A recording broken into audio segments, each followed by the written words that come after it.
Welcome to This Explainer. You know that feeling, right? That absolute exhaustion from just existing in the modern world? Well, today we're diving into Daniel J. Levitin's book, The Organized Mind, to figure out exactly why our brains feel like they're caught in a massive information storm, and better yet, how we can actually take the wheel back. Seriously, think about it. Have you ever frantically searched for your keys, tearing the house apart, only to realize they were literally sitting right there in your pocket?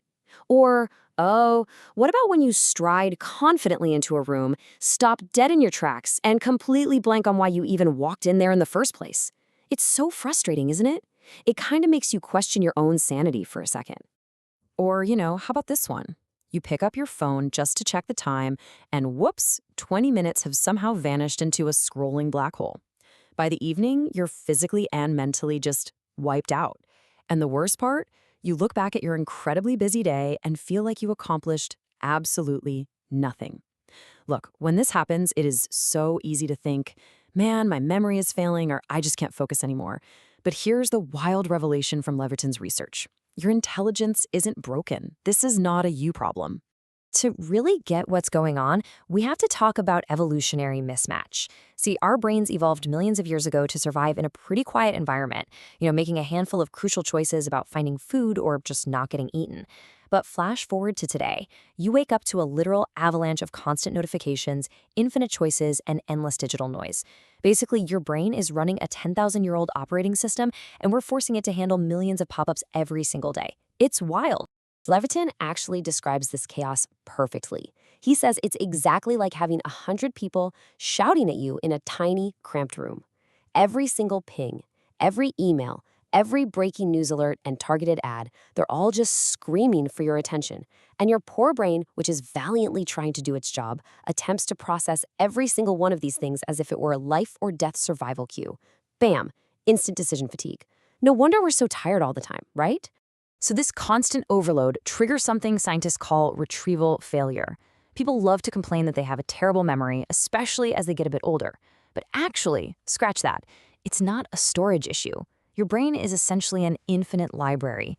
The books, the information, they're all tucked away in there. The real problem is that the labels on those books are completely missing.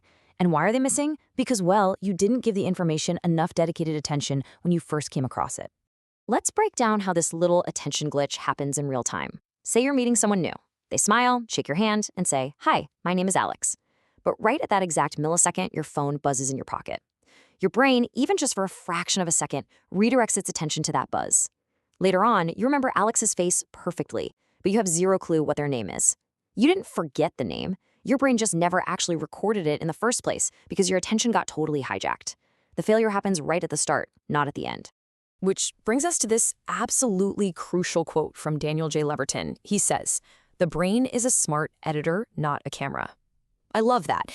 Your brain isn't just hitting record on your life. It's constantly, aggressively making split-second decisions about what to keep, what to delete, and what might actually be useful later on. But in our hyper-connected world, all that noise completely blurs the line between fake urgency, like, a random like on social media, and actual real urgency. The editor just gets completely overwhelmed.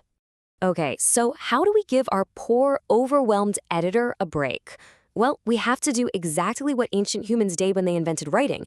We've got to build an external brain. You have to actively offload the burden of memory. First up, get those swirling thoughts out of your head and onto physical lists or calendars. Next, create permanent physical homes for your stuff. Like your keys should always, and I mean always without exception, go on one specific hook. And finally, you gotta tackle the digital clutter. Take that messy desktop and group those scattered files into neat folders.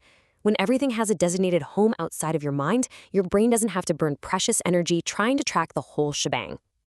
Now, here is the absolute core paradigm shift. You have to stop treating your brain like a cheap hard drive.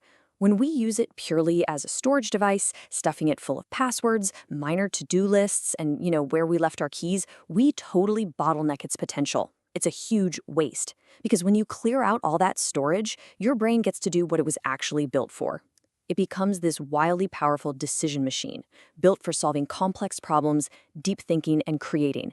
Basically, when you clear the storage, you unleash the machine. All right, take a look at this next concept. 5 seconds. That's it. That is literally all it takes to completely derail your productivity. We all love to brag about how great we are at multitasking, but Levitin's research absolutely crushes that myth. When you're deep in the zone on a project and you glance at a text message for just 5 seconds, you probably think, hey, I only lost 5 seconds. But nope, that is definitely not how it works. The hidden cost of that context switch is massive. Your brain burns heavy amounts of glucose and energy just to shift gears between tasks. So every single time you switch, you are slowly draining your mental stamina. Honestly, it can take minutes to get back to the level of deep focus you had before that little 5-second glance. If you do that 20 times a day, boom, half your day is completely wasted just trying to refocus. This is exactly why someone putting in 4 hours of organized, deep work will beat someone doing 10 hours of scattered, multitasking chaos every single time. Your time isn't being stolen, it's being scattered. Highly successful people, they use their calendars to ruthlessly design their priorities, not just jot down meetings. So let's shift gears a bit and look at how all this overload totally messes with our choices. Think about it. Would you confidently walk down a clear road if it's suddenly splintered into 100 different tiny paths? Probably not, right? You'd freeze up. You'd just stand there. And that is exactly what happens to us in a giant shopping mall or when we're browsing online. You go in looking for one simple, plain white shirt, and suddenly you're blasted with hundreds of brands, micro-styles, and some salesperson aggressively pushing a store credit card on you. It's the perfect recipe for decision paralysis. We've somehow been tricked into believing that having more information automatically leads to making better decisions.